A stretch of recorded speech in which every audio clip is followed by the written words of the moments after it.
Hello बच्चों, welcome to the channel Exam Nova 360 right. And मैं हूं राहुल कुशवाहा जो आपके लिए लाया है chemistry chapter 2 acid bases and salt का नेक्स्ट लेक्चर। ठीक है, मैंने आपको कहा था ना एसिड का अलग लेक्चर आएगा, बेस का अलग, सॉल्ट का अलग। ठीक है, जैसा प्रॉमिस किया था वैसा निभाए। तो आप भी कोई टाइम वेस्ट किए बिना पेन पेपर उठा लीजिए एंड टॉपिक डालिए एसिड्स। ठीक है, एसिड्स पढ़ते हैं बच्चा लोग। तो एसिड्स बेसिकली होते क्या है? सबसे पहली बात, एसिड्स वो होते हैं जिनका टेस्ट जो होता है वो सार होता है। सार समझते हो? खट्टा। जैसे नींबू हो गया, नींबू हो गया ना, अनानास हो गया, राइट। नींबू और अनानास हो गए, ऑरेंजेस हो गए, ठीक है, विनेगर हो गया। ये सब तो हमने खाया। अब एसिड का मतलब ये थोड़ी है कि कॉन्सेंट्रेटेड एसिड पी लेंगे यार, नहीं नहीं, ऐसा कभी नहीं, कभी नहीं। ठीक है, ये सारे वीक होते हैं। ठीक है, तो अब यहीं से बात निकल कर आती है, जो भी एसिड्स आपके प्लांट और एनिमल्स में पाए जाते हैं ना, प्लांट्स एंड एनिमल्स में, उसे कहते हैं आप ऑर्गेनिक एसिड। क्या कहते हैं? ऑर्गेनिक। ऑर्गेनिक समझते हो ना, नेचुरल से बना, प्लांट्स में हो, एनिमल्स में हो। तो सबसे पहले देखिएगा, एसिटिक एसिड ये पाया जाता है आपके विनेगर में। तो विनेगर जो सिरका यूज होता है, ठीक है, आपने देखा होगा वो नूडल्स वगैरह में बनाने में भी यूज करते हैं वो लोग विनेगर। तो विनेगर में पाया जाता है acetic acid. Okay, acetic acid. Citric acid किस में पाया जाता है? लेमन में एंड ऑरेंजेस में। जितनी भी खट्टी चीजें होती है ना दुनिया में, जितनी भी खट्टी चीजें हैं सब में सिट्रिक एसिड पाया जाता है। ठीक है, खास करके लेमन एंड ऑरेंजेस हम ज्यादा यूज करते हैं। देखो ना लेमन कितना खट्टा लगता है ना, एकदम राइट, एकदम खट्टा लगता है। ठीक है, लैक्टिक एसिड ये तो बच्चा बच्चा जानता होगा। लैक्टिक एसिड किस में पाया जाता है? कर्ड में एंड मिल्क में, कर्ड में एंड मिल्क में। टार्ट्रिक एसिड, टार्ट्रिक एसिड मिलता है टर्मरिन, इमली में। इमली, इमली का बूटा, बेरी का पेड़, यार गाना सुना है नहीं? मैंने तो सुना है, शायद आप लोगों ने नहीं सुना होगा। टार्ट्रिक एसिड टर्मरिन में, राइट। ऑक्जेलिक एसिड टोमेटो में, टमाटर, लाल टमाटर, राइट। गाना बड़ा फेमस हुआ था, मेरे घर में भी बच्चे सुनते रहते हैं। टोमेटो, टमाटर में क्या पाया जाता है? Oxalic acid. Okay, formic acid and sting में। एंड स्टिंग मतलब कोई चींटी वगैरह काट ले, राइट। चींटी वगैरह काट ले तो अब बहुत ही इरिटेशन होने लगता है, दर्द होने लगता है। तो उस वक्त आपके शरीर में वो एक फॉर्मिक एसिड इंजेक्ट कर देती है। फॉर्मिक एसिड में तो मतलब शायद इसी को मिथेनोइक एसिड भी कहते हैं, राइट। बताएंगे, मिथेनोइक एसिड के बारे में भी बताएंगे। अब ये मैं लिखवा ही क्यों रहा हूँ आपको, क्योंकि बच्चा लोग इसमें मैच द फॉलोइंग आ चुका है एंड पूछा जा चुका है पूरे 2 नंबर में। 2 नंबर में 4 आए थे, 1 2 3 4, आधा आधा नंबर करके, और कहता बताओ किसमें क्या पाया जाता है। एसिटिक एसिड किसमें पाया जाता है, सिट्रिक एसिड किसमें पाया जाता है, या मैच द फॉलोइंग आ गया था कि मैच करके दिखाओ कौन सा किसमें से आता है। तो फटाक से पेन पेपर उठा के लिख लो इसको। लिख लोगे तो 2 नंबर पक्के हो जाएंगे आपके। ठीक है, प्रीवियस ईयर क्वेश्चन आया हुआ है इस पर, राइट। लिख लिया? अच्छा, हट जाऊं क्या फ्रेम से? हट गया, हट गया। ठीक है, जल्दी से नोट कर लिया था ना आपने? पॉज करके चलिए आगे बढ़ते हैं। अब इसके बाद आता है मिनरल एसिड। क्या आता है बच्चा लोग? Mineral acid. मिनरल एसिड वही होता है जो अर्थ के मिनरल से बनाया जाता है। अर्थ में मिनरल्स पाए जाते हैं ना, खनिज पदार्थ, राइट। मिनरल्स पाए जाते हैं, जो उन मिनरल से जो एसिड बनता है उसे मिनरल एसिड कहते हैं। एंड मिनरल एसिड जितने भी मिलेंगे वो ज्यादातर आपको स्ट्रॉन्ग मिलेंगे, मतलब बहुत ताकतवर। और अभी जो आपने पीछे पीछे पीछे यहाँ पर ये जो देखे ना, ये कमजोर है, बीमार है बेचारे, इसलिए तो इंसान खा पी जाता है, कोई दिक्कत नहीं होती है। टमाटर को इंसान ऐसे ही खा जाता है, ऐसा थोड़ी होता है कि वो एसिड ने नुकसान पहुंचा दिया, ऐसा नहीं होता बच्चा लोग। ठीक है, जितने भी मिनरल एसिड होंगे ना ज्यादातर आपको स्ट्रॉन्ग मिलेंगे। तो जो भी अर्थ के मिनरल से बनता है वो सारे के सारे मिनरल एसिड है। सबसे पहला है HCl hydrochloric acid, H2SO4 sulphuric acid, HNO3 nitric acid. ये तीनों के तीनों स्ट्रॉन्ग होते हैं बच्चा लोग, तीनों।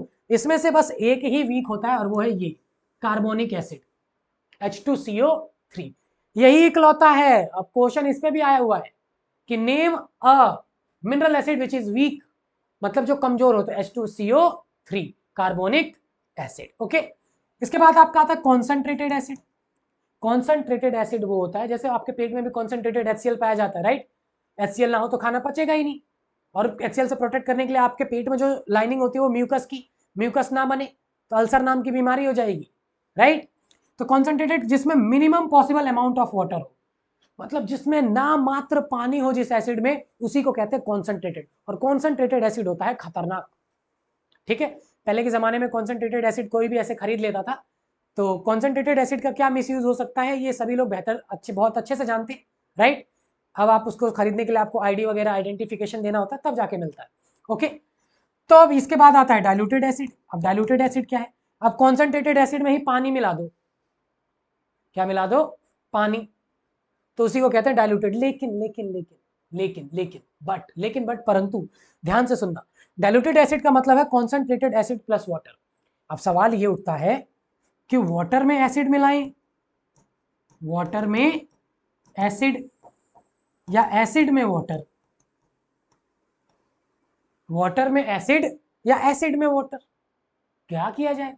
तो बच्चा लोग कभी भी एसिड में वाटर मिलाने की गलती नहीं करते, क्योंकि dilution of an concentrated acid is an highly exothermic, मतलब इतनी ज्यादा हीट रिलीज होती है ना कि वो आपके पूरे कपड़े को, चेहरे को, स्किन को नुकसान पहुंचा सकती है। इतना ज्यादा हाईली एक्सोथर्मिक होता है। होता क्या है बेसिकली, जितने भी एसिड है उसमें H+ आयंस है, इतना ज्यादा होता है कि वो हीट प्रोड्यूस करते हैं और पानी को इवापोरेट कर देते हैं, और पानी इवापोरेट होता तो स्टीम बन के ऐसे निकलता है बाहर, और वो स्टीम आपको जला सकती है। ठीक है, तो कभी भी वाटर को एसिड में ऐड नहीं करते, जबकि एसिड को वाटर में ऐड करते हैं। और वो भी ये नहीं कि लिया और ऐसे ऐसे करके उड़ेल दिया, नहीं, धीरे धीरे ड्रॉप बाय ड्रॉप, और पानी को ऐसे ऐसे चलाते रहते हैं, पानी को ऐसे ऐसे चलाते रहो और तब ड्रॉप बाय ड्रॉप एसिड को ऐड करते रहो। ये क्वेश्चन आया हुआ है आपके बोर्ड एग्जाम में, पूरा क्लियरली बता रहा हूं, याद कर लो ध्यान से इसे। ठीक है, एसिड में सॉरी पानी में एसिड को मिलाना है, वो भी धीरे धीरे करके, एंड पानी को स्टीयर करते रहना है। क्यों? क्योंकि एक हाईली एक्सोथर्मिक होता है, मतलब इतनी ज्यादा हीट रिलीज होती है कि आपको नुकसान पहुंचा सकती है। ओके, आई होप ये बात आप कभी भूलेंगे नहीं। तो आगे बढ़ते बच्चे लोग, अब स्टार्ट होता है आपका प्रॉपर्टीज ऑफ एसिड। सार टेस्ट होता है, मतलब खट्टा होता है, अरे भाई नींबू खट्टा होता है ना। ब्लू लिटमस को रेड में कन्वर्ट करते हैं, ये तो बात मेरी नानी भी जानती होंगी, राइट। कंडक्ट्स इलेक्ट्रिसिटी, ये भी बताया था, पहले चैप्टर में ही बताया था, राइट, जब हमने पानी में H2SO4 ऐड किया था, so that we can increase the conductivity of water, याद किया करो। एंड अब आते हैं इसके इन प्रॉपर्टीज पे, metal plus acid gives salt plus hydrogen gas, metal plus acid gives salt plus hydrogen gas. Example लिया, Zn plus H2SO4, ZnSO4 plus H2।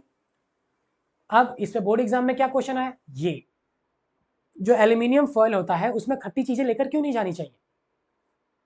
आप लोग एल्यूमिनियम का फॉयल यूज करते हैं ना रोटी वगैरह ले जाने के लिए, राइट, खाना वगैरह पैक करके इंसान लंच में लेकर जाता है, हम भी ले जाते हैं, राइट।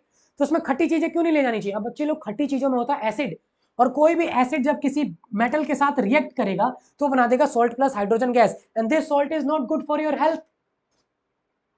ठीक है, इसीलिए इसीलिए कभी भी खट्टी चीजें लेकर मत जाइएगा एल्यूमिनियम के फॉयल में। क्यों? क्योंकि metal plus acid gives salt plus hydrogen gas, कि वो जो मेटल है, एल्यूमिनियम मेटल है, वो खट्टी चीजों में होता है एसिड, उसके साथ रिएक्ट कर जाएगा और सॉल्ट प्लस हाइड्रोजन गैस बना देगा। अब हाइड्रोजन गैस का टेस्ट क्या है? Just take a burning candle to the gas, right, it will burn with a pop sound. Next, इसके बाद आता है बच्चा लोग बड़ी ही खूबसूरत सी प्रॉपर्टी है, मेटल कार्बोनेट और metal hydrogen carbonate. Metal carbonate, metal hydrogen carbonate का अगर एसिड के साथ रिएक्शन करा दे तो बनता है सॉल्ट प्लस पानी प्लस कार्बन डाइऑक्साइड। दोनों में सेम ही बनता है, salt plus carbon dioxide plus water. Example देखना चाहते हैं तो ये देखिए, sodium carbonate, sodium hydrogen carbonate, sodium carbonate, sodium hydrogen carbonate, HCl के साथ रिएक्शन कराया, NaCl plus CO2 plus H2O, NaCl plus CO2 plus H2O, NaCl plus CO2 plus H2O, NaCl plus CO2 plus H2O। ठीक है, एक और example, calcium carbonate, इसी को क्या कहते हैं बच्चा लोग? लाइमस्टोन। ठीक है, चौक में भी यही पाया जाता है, यहां तक कि एग सेल्स में भी यही पाया जाता है, अंडे के छिलके में, अंडों के छिलके में भी यही पाया जाता है, calcium carbonate plus HCl CaCl2 plus CO2 plus H2O। ठीक है, salt plus carbon dioxide plus water, अरे आगे पीछे लिख दो, कोई दिक्कत नहीं, कोई टेंशन नहीं। ठीक है, तो लाइमस्टोन, एग सेल्स, चौक, इन सब में पाया जाता है ये। अब एग सेल्स के बारे में मैं आपको क्यों बता रहा हूं? क्योंकि बोर्ड एग्जाम में क्वेश्चन आया। हाँ बच्चा लोग, क्या करूं, सब पे ही आया है। मैं ये नहीं कहता कि जो भी बता रहा हूँ सब आ जाएगा, लेकिन मेरा तो फर्ज बनता है ना कि सब कुछ बताऊं, वरना आप ही लोग कहेंगे कि सर पूरा पूरा नहीं बताए, आधा अधूरा बता दिए। ठीक है, अब इसके बाद आता है acid plus base give salt plus water. इसका सबसे बेस्ट एग्जांपल, जब आपको एसिडिटी हो जाती है, राइट, इनडाइजेशन हो जाता है, तो आप इनो पीते हैं ना, तो इनो में बेस ही होता है। अब एसिडिटी होने का मतलब क्या? आपके पेट में एसिड का प्रोडक्शन ज्यादा हो गया, पेट में HCl होता है ना, पेट में HCl होता है, और HCl का प्रोडक्शन ज्यादा हो गया, तो एसिड को न्यूट्रलाइज करने के लिए बेस चाहिए होता है, तो इसीलिए इसको न्यूट्रलाइजेशन रिएक्शन भी कहते हैं। क्या कहते हैं बच्चा लोग? Neutralisation reaction. क्यों? क्योंकि ये क्या कर रहा है? एसिड के इफेक्ट को पूरा न्यूट्रलाइज कर रहा है। Neutralisation reaction, NaOH plus HCl gives NaCl plus H2O। ये बेस है बच्चा लोग, ये बेस और ये एसिड, तो acid plus base gives salt plus water. ये कॉमन प्रॉपर्टीज है, बेस में भी आएगी। और इसको न्यूट्रलाइजेशन रिएक्शन इसलिए कहते हैं क्योंकि बेस जो है वो एसिड के इफेक्ट को पूरी तरीके से न्यूट्रलाइज कर देता है। Okay, now metal oxide plus acid plus salt plus water, CuO plus HCl, CuCl2 plus H2O। Same ही है, देखो acid salt plus water, salt plus water. तो यहां से ये बात प्रूव होती है बच्चा लोग, metal oxides are basic in nature, are basic in nature. ये भी क्या कर रहा है, न्यूट्रलाइज ही तो कर रहा है एसिड को। ये देखिए ना, CuO plus HCl, CuCl2 plus H2O, CuCl2 plus H2O। तो यहां से ये बात साबित होती है कि जो मेटल ऑक्साइड्स होते हैं वो बेसिक होते हैं। तो कभी एग्जाम में प्रूफ करने को आ जाए that prove that metal oxides are basic in nature, तो रिएक्शन करके दिखा देना कि लो भैया मेटल ऑक्साइड का एसिड के साथ रिएक्शन होता है तो सॉल्ट प्लस वाटर होता है, और ये एक बेस की प्रॉपर्टी है। तो ये बेस की तो प्रॉपर्टी है, acid plus base salt plus water, metal oxide plus acid salt plus water. Okay okay, चलिए ठीक है, नेक्स्ट। अच्छा, एसिड्स हैव कोरोसिव नेचर, वाह क्या बात है। कोरोसिव मतलब डेंजरस होता है, मतलब कुछ ना कुछ तो नुकसान पहुंचाएगा, इसीलिए कभी भी किसी एसिड को मेटल कंटेनर्स में स्टोर करके नहीं रखते। अरे अभी तो पढ़ा था भैया, अभी तो पढ़े थे, अभी पढ़े थे तुरंत, ठीक है। हम ये पढ़े थे कि जितना भी मेटल होगा एसिड के साथ रिएक्शन करेगा तो सॉल्ट प्लस हाइड्रोजन गैस बनाएगा, राइट। तो धीरे धीरे अगर आपने किसी एसिड को मेटल कंटेनर में रख दिया तो धीरे धीरे उसको कोरोड करके खा जाएगा, छेद ही कर देगा उसमें, राइट। सेम इसी तरीके से ये इसमें में ये आता है कि कई लोगों की आदत होती है कि रात में तांबे के बर्तन में या कॉपर के बर्तन में पानी रखते हैं, सुबह उठ के पी लेते हैं, राइट। तो कभी भी उसमें नींबू नहीं डालना चाहिए, नींबू में होता है एसिड, और रात भर जब पानी रहता है कॉपर में तो कुछ कॉपर के आइटम्स उसमें आ जाते हैं, तो कॉपर मेटल है, तो metal plus acid give salt plus water, तो वाटर जो है वो पॉइजनस हो जाएगा, जो आपकी सेहत को नुकसान पहुंचाएगा लॉन्ग टर्म में, राइट। कभी भी गलती से भी कॉपर के बर्तन में रखे हुए पानी में कभी एसिड वगैरह कुछ ऐड, नींबू वगैरह कुछ भी ऐड करके मत पीजिएगा, नुकसान करेगा।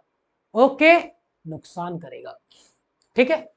What do all acids have in common, अरे भैया चलो देखते हैं, HCl, H2SO4, HNO3, right, and H2SO3 sulphurous acid, सब में देखो एक चीज कॉमन है, H कॉमन है, H कॉमन है, H कॉमन है, H कॉमन है। तो यस बच्चा लोग, सारे एसिड्स में H प्लस आयंस कॉमन होते हैं। क्या होते हैं, H प्लस आयंस। HCl जब आयोनाइज होगा तो H प्लस देगा और Cl नेगेटिव, H2SO4 में भी H प्लस आयंस आएंगे। ओके, तो जिस दुनिया में जितने भी एसिड्स हैं सारे के सारे H प्लस आयंस देते हैं, सारे के सारे ही H प्लस आयंस देते हैं, ठीक है। तो यहीं से तो सारे एसिड्स में क्या कॉमन होता है बच्चा लोग, H plus ions. Next, acids does not show acidic behaviour in absence of water. Okay okay, अब देखिए बेसिकली होता क्या है, एसिड ना आयोनाइज होते हैं, आयोनाइज मतलब अपने H प्लस आयंस को रिलीज करते हैं, तभी वो एसिडिक बिहेवियर शो करते हैं। तो अगर HCl ड्राई है, ड्राई मतलब गैस फॉर्म में है, गैस, तो वो जो उसकी प्रॉपर्टीज है एसिडिक वो शो नहीं करेगा, मतलब ब्लू लिटमस को रेड नहीं करेगा, ठीक है। लेकिन वही ब्लू लिटमस को आप थोड़ा गीला कर लें तब उसको HCl गैस से पास करें, तो HCl गैस को पानी मिल गया ना, तब वो अपने H प्लस आयंस रिलीज कर देगा, देन अपना एसिडिक बिहेवियर शो करेगा।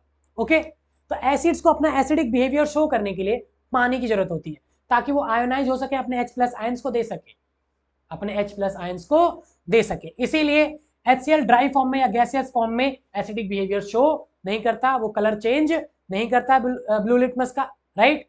लेकिन अगर वही कलर जो वो वेट हो, अगर लिटमस पेपर वेट मतलब गीला हो, तो उसका कलर चेंज कर देता है। Okay, now strong acid. अब स्ट्रॉन्ग एसिड वो होते हैं बच्चा लोग जिसको पानी में मिलाते वो कंप्लीटली आयनाइज हो जाते हैं, मतलब वो अपने पूरे के पूरे H प्लस आयंस दे देते हैं, पूरे के पूरे H प्लस आयंस दे देते हैं, उसी को आप कहते हैं स्ट्रॉन्ग एसिड, जैसे कि HCl, H2SO4, HNO3, राइट। तो हमने अभी पढ़ा था ना कि इलेक्ट्रिसिटी भी कंडक्ट करते हैं, तो यहीं पर एक क्वेश्चन आया था कि जो ग्लूकोज होता है C6H12O6 या इथेनॉल C2H5OH, ये इसमें भी तो H है, इसमें भी तो H है ना, लेकिन ये तो इलेक्ट्रिसिटी कंडक्ट ही नहीं करता, ये इलेक्ट्रिसिटी कंडक्ट करता है। तो दोनों में फर्क क्या है बच्चा लोग, इनके ना जो H प्लस आयंस होते हैं ये सेपरेट नहीं हो पाते, H प्लस आयंस सेपरेट नहीं हो पाते, मतलब ये आयनाइज नहीं होते। भैया करंट के फ्लो होने के लिए आयंस की जरूरत है ना, चार्ज के फ्लो को ही तो करंट कहते हैं। तो ये आयनाइज नहीं हो पाते, इनका H प्लस आयंस सेपरेट नहीं होता, इनका हो जाता है। इसीलिए एसिड्स गुड कंडक्टर है इलेक्ट्रिसिटी के, ये सब नहीं है। बोर्ड एग्जाम में क्वेश्चन आया हुआ है, ठीक है। अब वीक एसिड जो पार्शली आयनाइज हो, जो कम से मतलब पार्शली हो या जिसके H प्लस आयंस बहुत कम रिलीज हो पानी में, उसी को कहते हैं weak acid. CH3COH acetic acid, H2CO3 carbonic acid, sulphurous acid H2SO3। Okay बच्चा लोग, ओके चलिए ठीक है। अब uses of mineral acid, mineral acid जो अर्थ के मिनरल से बने उन्हें मिनरल एसिड कहते हैं। H2SO4 का यूज पेंट्स में, कार बैटरीज में, एक्सप्लोजिव्स में, फर्टिलाइजर्स वगैरह बनाने में भी यूज होता है। HNO3 ये भी फर्टिलाइजर्स वगैरह में यूज होता है। डाइज एंड प्लास्टिक्स को बनाने में यूज होता है। Plastic CPVC, PVC right, polyvinyl chloride and all that. HCl to remove oxide film, याद है गैल्वेनाइजेशन, याद है कुछ गैल्वेनाइजेशन? गैल्वेनाइजेशन का मतलब होता है कि आयरन को रस्टिंग से बचाने के लिए उस पर जिंक की इलेक्ट्रोप्लेटिंग कर दी जाती है। तो इलेक्ट्रोप्लेटिंग करने से पहले आयरन को ना HCl से धो देते हैं ताकि उसके ऊपर ऑक्साइड की जो फिल्म है वो उतर जाए, राइट। तो उस पर जो ऑक्साइड की लेयर है वो उतर जाए, उसके बाद गैल्वेनाइजेशन कर देते हैं। तो HCl का ये यूज होता है। ओके ठीक है बच्चा लोग, समझ में आया सारी बातें, राइट। तो ये था आपका next lecture acid bases and salt का, जिसमें हमने पढ़ा properties of acid and acid को कंप्लीटली खत्म कर दिया। ओके एंड मुझे पता है आप लोगों के लिए आज ये ज़्यादा हो गया है, तो बने रहने के लिए थैंक यू। जो नेक्स्ट लेक्चर होगा वो बेसिस पे होगा। ओके तो आइएगा जरूर, हम भी जरूर आएंगे। Okay all the best.